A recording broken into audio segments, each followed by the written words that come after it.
शिवराज जी को जब झूठ ही बोलना था तो छोटा झूठ क्यों बोला? 53 लाख करोड़ का झूठ बोल देते। झूठ बोलने में माहिर हैं, छल करने में माहिर हैं, अपनी बहनों के साथ छल करने में माहिर हैं, भांजियों के साथ छल करने में माहिर हैं। अभी आज तक किसी को अगर गैस सिलेंडर का सब्सिडी मिली हो तो बता दीजिए। ये सारी चीजें हैं, इन सब चीजों से जनता को फर्क नहीं पड़ता। मध्य प्रदेश में विधानसभा चुनाव होने हैं। विधानसभा चुनाव से पहले दोनों ही पार्टियां एड़ी चोटी का जोड़ लगाकर इस विधानसभा चुनाव में बहुमत पाने के प्रयास में है। कांग्रेस पार्टी के राष्ट्रीय प्रवक्ता सुरेंद्र राजपूत जी हमारे साथ मौजूद। सबसे पहले मृदुवासी में आपका बहुत बहुत स्वागत है। बहुत धन्यवाद आपके। सर आप देखेंगे कि लगातार विधानसभा चुनाव नज़दीक आते जा रहे हैं। दोनों ही पार्टियां हर तरीके के कयास लगा रही हैं, जोड़ तोड़ से मेहनत कर रही हैं। आपको किस तरीके से लगता है? भारतीय जनता पार्टी अब तक 3 लिस्ट अपनी प्रत्याशियों की निकाल चुकी है, मगर कांग्रेस अब तक नाकाम रही है। इसे नाकामी का है या सामंजस्य बिठाने का प्रयास चल रहा है अभी तक?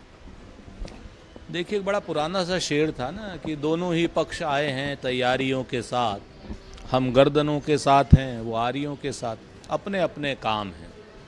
उन्होंने आरियां चलाई हैं अपने प्रत्याशियों के ऊपर, उन्होंने आरियां चलाई हैं शिवराज जी की प्रत्याशिता के ऊपर। पहली लिस्ट में नाम नहीं बेइज्जत किया उन्हें, दूसरी लिस्ट में नाम नहीं बेइज्जत किया उन्हें, तीसरी लिस्ट में भी नाम नहीं बेइज्जत किया उन्होंने। और अब शिवराज जी पलट करके नरेंद्र मोदी जी को चुनौती देते दिख रहे हैं कि अब की मोदी जी प्रधानमंत्री होने चाहिए कि नहीं, होने चाहिए कि नहीं। तो आज की डेट में उनकी लिस्ट का जो लब्बो-लुआब है वो सड़क से लेकर के दिल्ली तक सिर्फ संघर्ष है। हमारी लिस्ट प्रत्याशियों को सूचना दे दी गई है, सूची आप लोगों को देनी बाकी है, वो जल्दी हम आपको दे देंगे। शिवराज सिंह चौहान लगातार सभाओं में संबोधन दे रहे हैं, हज़ारों करोड़ रुपए की योजनाओं का दिलासा देते हैं। लाडली बहना योजना हो, सीखो कमाओ योजना, तमाम तरीके से योजनाएं लगातार आती जा रही हैं। कल फिर उन्होंने 53,000 करोड़ रुपए की घोषणाएं कर दी हैं। किस तरीके से लेते हैं आप चुनाव से पहले? शिवराज जी को जब झूठ ही बोलना था तो छोटा झूठ क्यों बोला? 53 लाख करोड़ का झूठ बोल देते, कह देते कि भाई 53 लाख करोड़ की योजनाएं देनी है। जिस योजना की डीपीआर नहीं है, जिस योजना के कागज नहीं, वित्तीय स्वीकृति नहीं है, उन योजनाओं का मतलब क्या है? और पिछले 18 साल में जितनी संपूर्ण उन्होंने योजनाओं की घोषणा की, उतनी योजनाओं की घोषणा उन्होंने पिछले 1 महीने में कर दी। कौन यकीन करेगा भाई? या तो 18 साल में कम से कम आपने उतनी घोषणाएं पूरी करी होती। पूरी करने में तो वो व्यापम के घोटाले को पूरा करने में माहिर है, सड़कों में गड्ढे देने में वो माहिर हैं, बच्चियों के साथ बलात्कार हो रहा है उनके प्रदेश में, उसको नंबर 1 राज्य बनाने में वो माहिर हैं, कर्ज लेने में अपनी रेगुलर जिसको कह सकते हैं कि वित्तीय वर्ष में जितनी उनकी स्वीकृतियां उससे ज़्यादा कर्ज ले रखा है उसमें वो माहिर हैं, झूठ बोलने में माहिर हैं, छल करने में माहिर हैं, अपनी बहनों के साथ छल करने में माहिर हैं, भांजियों के साथ छल करने में माहिर हैं।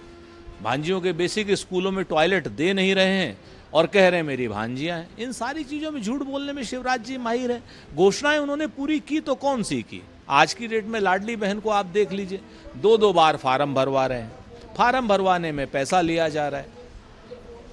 अभी आज तक किसी को अगर गैस सिलेंडर का सब्सिडी मिली हो तो बता दीजिए। ये सारी चीज़ें हैं, इन सब चीज़ों से जनता को फर्क नहीं पड़ता। सर 2018 में जनता ने आपको चुना था, मगर आप 15 माह सरकार चला पाए। 2023 में क्या कुछ नज़र आ रहा है कि ऐसा कुछ मामला फंसेगा कि तमाम ओपिनियन पोल अभी भी सर्वे के मुताबिक दोनों ही पार्टियों को समान सीटें बता रहे हैं? लोकतंत्र का अपहरण किया था नरेंद्र मोदी जी ने और भारतीय जनता पार्टी ने। इस लोकतंत्र के अपहरण का प्रतिकार मध्य प्रदेश की जनता करेगी, क्योंकि मध्य प्रदेश की जनता लोकतांत्रिक ताकतों को बहुत चाहती है। जब उन्होंने कांग्रेस चुनी थी, मध्य प्रदेश की जनता ने कांग्रेस चुनी थी, तो कुछ मायावी शासन वालों ने मध्य प्रदेश से लेकर के दिल्ली तक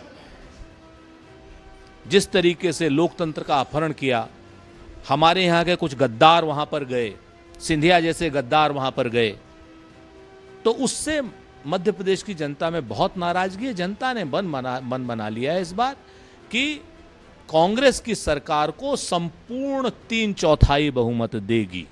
सर भारतीय जनता पार्टी ने चुनाव से ठीक पहले अपने 3 लिस्टों में 7 सांसदों का नाम दे दिया, और वो इतने बड़े सांसद हैं, उनका एक देश में नाम है, अपने क्षेत्रों में बड़ा प्रभाव माना जाता है। इससे आपको क्या लगता है कि कांग्रेस को घेरने का प्रयास है, मजबूती दे रही है पार्टी उनको? देखिए, वो चुनाव हार गए हैं।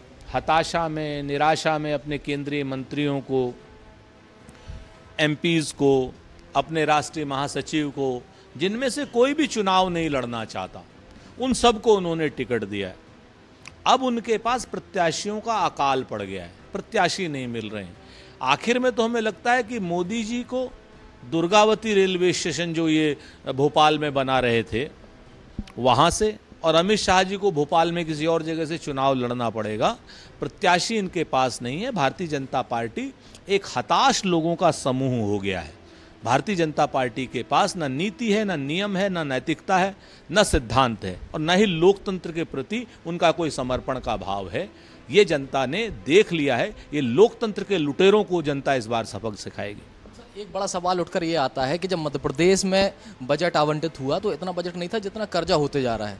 आप देखेंगे कि महज 8 दिनों में 4 बार भारतीय जनता पार्टी की सरकार ने कर्ज ले लिया है। 1000 करोड़ रुपए का परसों के दिन फिर कर्ज लिया है। जब आप सत्ता में आएंगे, जब इतनी अनियमितताएं रहेंगी, तो आप किस तरीके से अपनी वादों को पूरा कर पाएंगे? देखिए, वित्तीय श्वेत पत्र भी आना चाहिए, आएगा। जो शिवराज जी की सरकार और भारतीय जनता पार्टी की सरकार ने केंद्र और राज्य में मिल करके जो लूट करी है उसका भी खुलासा होगा, कानूनी कार्रवाई होगी। और जो 50% का भ्रष्टाचार शिवराज सिंह जी की सरकार कर रही है, तमाम जगहों से पता चलता है, अखबारों से पता चलता है।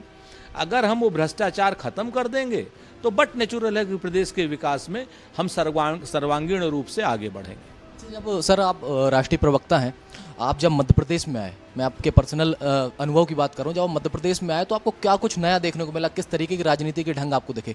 क्या कलर दिखा? देखिए, मुझे मध्य प्रदेश में तो मध्य प्रदेश का स्वाभिमान दिखाई दिया। जनता से मैंने जब बात की तो उनमें नाराजगी दिखाई दी। हमारे पुराने लोगों के प्रति, हमारे गद्दारों के प्रति भी नाराजगी दिखाई दी। और भारतीय जनता पार्टी ने जो खरीद फरोख्त करी उनके खिलाफ भी एक बहुत बड़ी नाराजगी दिखाई दी। लोग ये कहते हुए मिले कि जब हमने चुना कांग्रेस को था तो हम झेल भाजपा को क्यों रहे।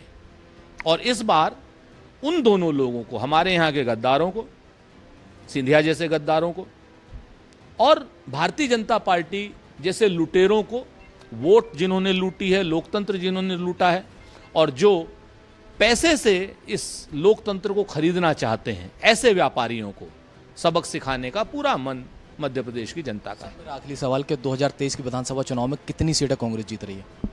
156 से आपका सर्वे कह रहा है कि जनता का? ये जनता का सर्वे कह रहा है, ये मेरा अनुमान है। जनता से जो मैंने बात की है, मैं कोई नजूमी या भविष्य वक्ता नहीं हूँ, लेकिन जनता बोल रही है कि इस बार इतनी सीटें आपको हम देंगे ताकि लोकतंत्र के लुटेरे सोचकर भी लूट न कर सकें। ये थे हमारे साथ कांग्रेस के राष्ट्रीय प्रवक्ता सुरेंद्र राजपूत, जिनका साफ तौर पर कहना है कि आने वाले 2023 के विधानसभा चुनाव में कांग्रेस पार्टी लगभग 156 सीटों के साथ पूर्ण बहुमत से मध्य प्रदेश में कांग्रेस की सरकार बनाएगी। वीडियो जर्नलिस्ट उवैस के साथ जीशान अली, मृदुवासी, भोपाल।